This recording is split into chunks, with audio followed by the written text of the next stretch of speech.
श्रीहरये नमः श्रीहरये नमः श्रीहरये नमः। जानकीकान्तस्मरणं जय जय राम राम। अचिरेणैव कालेन प्राप्स्यामेव मनोरथम्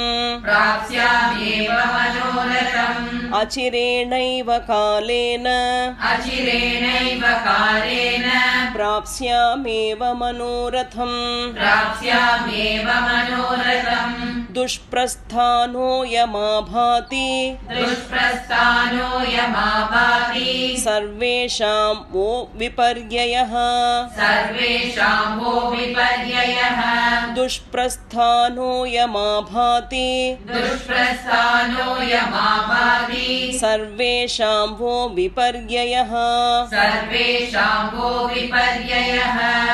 अचिरेणैव कालेन प्राप्स्यामेव मनोरथम् दुष्प्रस्थानो यमाभाति सर्वेषां वो विपर्ययः यादृशानीह दृश्यन्ते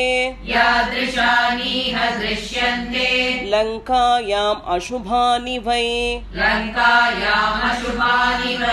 यादृशानीह दृश्यन्ते लङ्कायाम् अशुभानि वै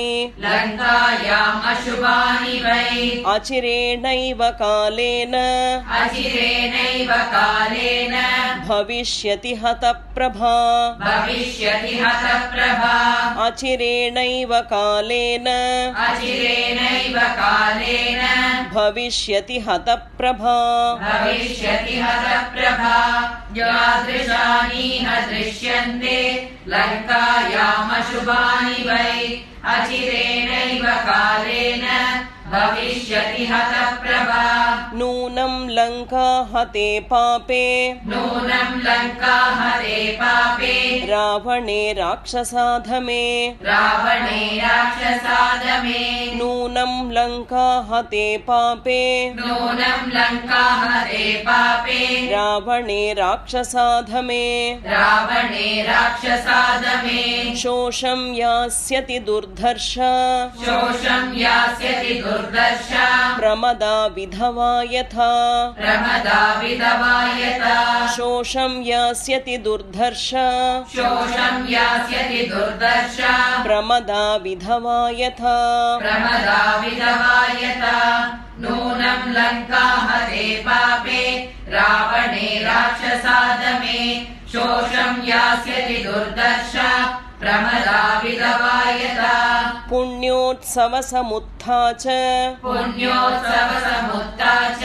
नष्टभर्त्री स राक्षसी पुण्योत्सवसमुत्था च नष्टभर्त्री स राक्षसी भविष्यति पुरी लङ्का नष्टभर्त्री यथाङ्गना भविष्यति पुरी लङ्का नष्टभर्त्री यथाङ्गना पुण्योत्सवसमुत्था च नष्टभर्त्री स राक्षसी भविष्यति पुरी लङ्का नष्टभर्त्री यथाङ्गना नूनं राक्षसकन्यानां रुदन्तीनां गृहे गृहे नूनं राक्षसकन्यानां रुदन्तीनां गृहे गृहे श्रोष्यामि न चिरादेव दुःखार्तानामिह ध्वनिम् श्रोष्यामि न चिरादेव दुःखार्तानामिह ध्वनिम् नूनं राक्षसकन्यानां रुदन्तीनां गृहे गृहे श्रोष्यामि न चिरादेव दुःख समुत्थानामिह ध्वनिम् सान्धकारा हतद्योता सान्धकारा हतद्योता हतराक्षसपुङ्गवा हतराक्षसपुङ्गवा सान्धकारा हतद्योता सान्धकारा हतद्योता हतराक्षसपुङ्गवा हतराक्षसपुङ्गवा भविष्यति पुरी लङ्का भविष्यति पुरी लङ्का निर्दग्धा रामसायकैः निर्दग्धा रामसायकैः भविष्यति पुरी लङ्का भविष्यति पुरी लङ्का निर्दग्धा रामसायकैः निर्दग्धा रामसायकैः सान्धकारा हतद्योता हतराक्षसपुङ्गवा भविष्यति पुरी लङ्का निर्दग्धा रामसायकैः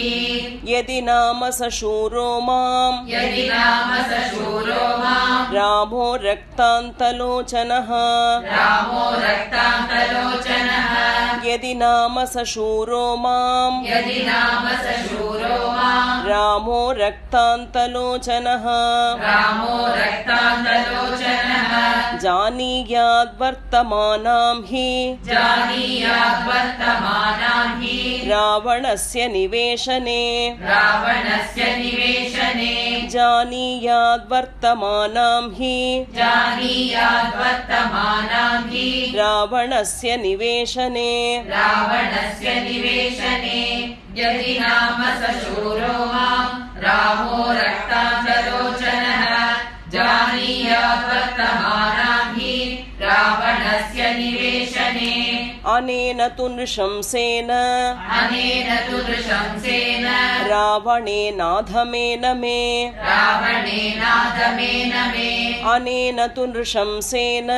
अनेन तु नृशंसेन रावणेनाधमेन मे रावणेनाधमेन मे समयो यस्तु निर्दिष्टः समयो यस्तु निर्दिष्टः तस्य कालोऽयमागतः तस्य कालोऽयमागतः समयो यस्तु निर्दिष्टः समयो यस्तु निर्दिष्टः तस्य कालोऽयमागतः तस्य कालोऽयमागतः अनेन तु नृशंसेन रावणेनागमेन मे समयो यस्तु निर्दिष्टः तस्य कालोऽयमागतः स च मे विहितो मृत्युः स च मे विहितो मृत्युः अस्मिन् दुष्टेन वर्तते अस्मिन् दुष्टेन वर्तते स च मे विहितो मृत्युः स च मे विहितो मृत्युः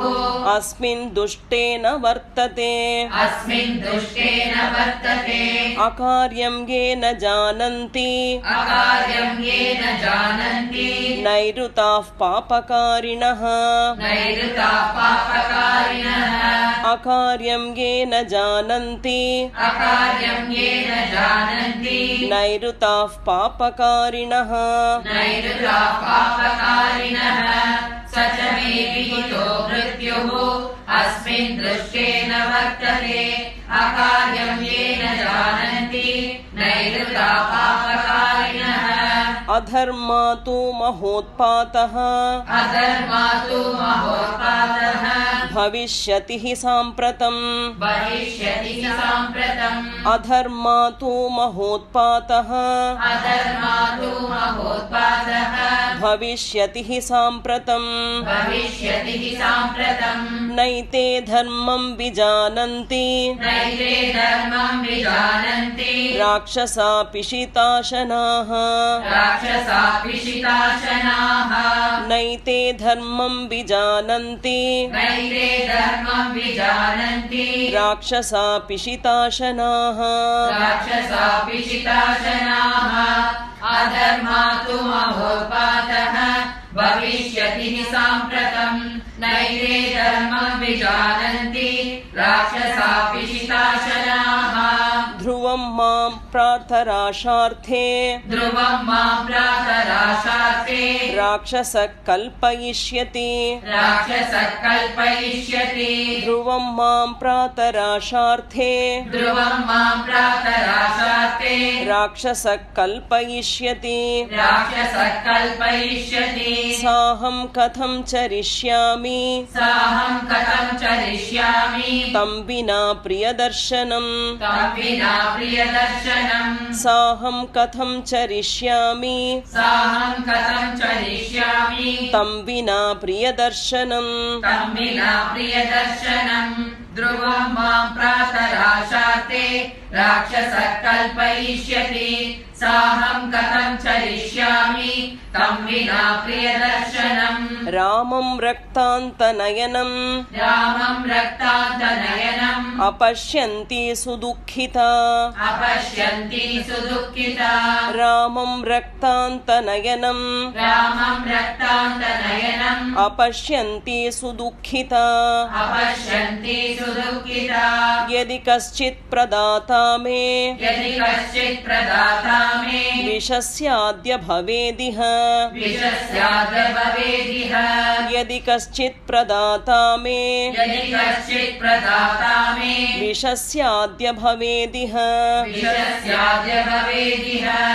रामं रक्तान्तनयनम् अपश्यन्ति सुदुःखिता यदि कश्चित् प्रदाता मे विषस्याद्य भवेदिह क्षिप्रं वैवस्वतं देवम् पश्येयं पतिना विना क्षिप्रं वैवस्वतं देवम् पश्येयं पतिना विना नाजाना जीवतीं रामः समां लक्ष्मणपूर्वजः नाजाना जीवतीं रामः समां लक्ष्मणपूर्वजः क्षिप्रं वैवस्वतं देवं पश्येयं पतिना विना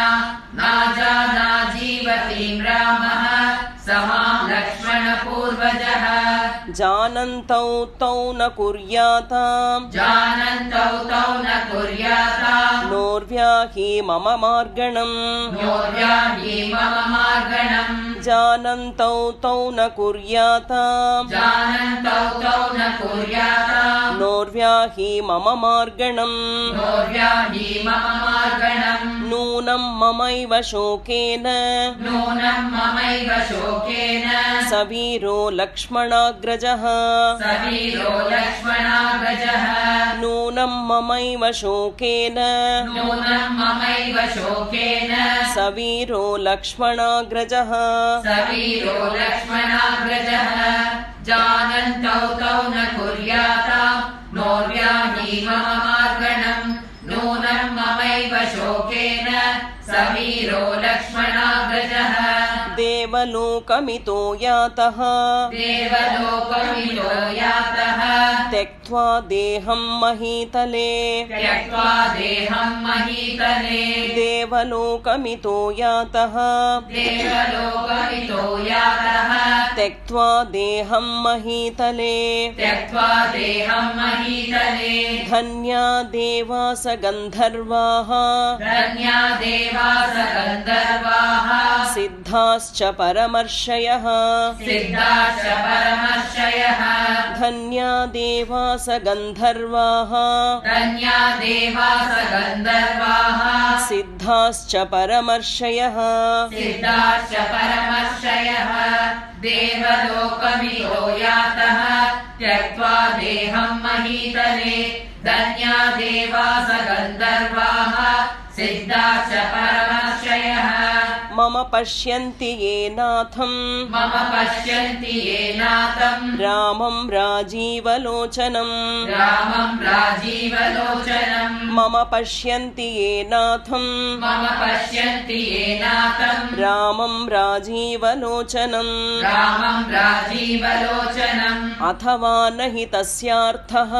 अथवा न हि तस्यार्थः धर्मकामस्य धीमतः अथवा न हि तस्यार्थः अथवा न हि तस्यार्थः धर्मकामस्य धीमतः धर्मकामस्य धीमतः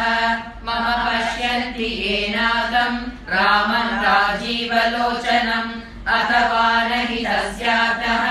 धर्मकामस्य धीमतः मया रामस्य राजर्षेः मया रामस्य राजर्षेः भार्यया परमात्मनः भार्यया परमात्मनः मया रामस्य राजर्षेः मया रामस्य राजर्षेः भार्यया परमात्मनः भार्यया परमात्मनः दृश्यमाने भवेत् प्रीतिः दृश्यमाने भवेत् प्रीतिः सौहृदं नास्त्यपश्यतः सौहृदं नास्य पश्यतः दृश्यमाने भवेत् प्रीतिः दृश्यमाने भवेत् प्रीतिः सौहृदं नास्त्यपश्यतः सौहृदं नास्य पश्यतः मया रामस्य राजर्षेः भार्यया परमात्मनः दृश्यमाने भवेत् प्रीतिः सौहृदं नास्य पश्यतः नाशयन्ति कृतघ्नास्तु नाशयन्ति कृतघ्नासु न रामो नाशयिष्यति न रामो नाशयिष्यति नाशयन्ति कृतघ्नास्तु नाशयन्ति कृतघ्नासु न रामो नाशयिष्यति न रामो नाशयिष्यति किं नु मे न गुणा केचित्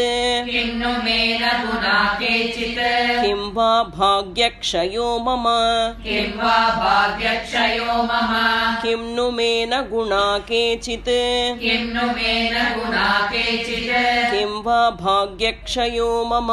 किं वा भाग्यक्षयो मम नाशयन्ति कृतघ्नासु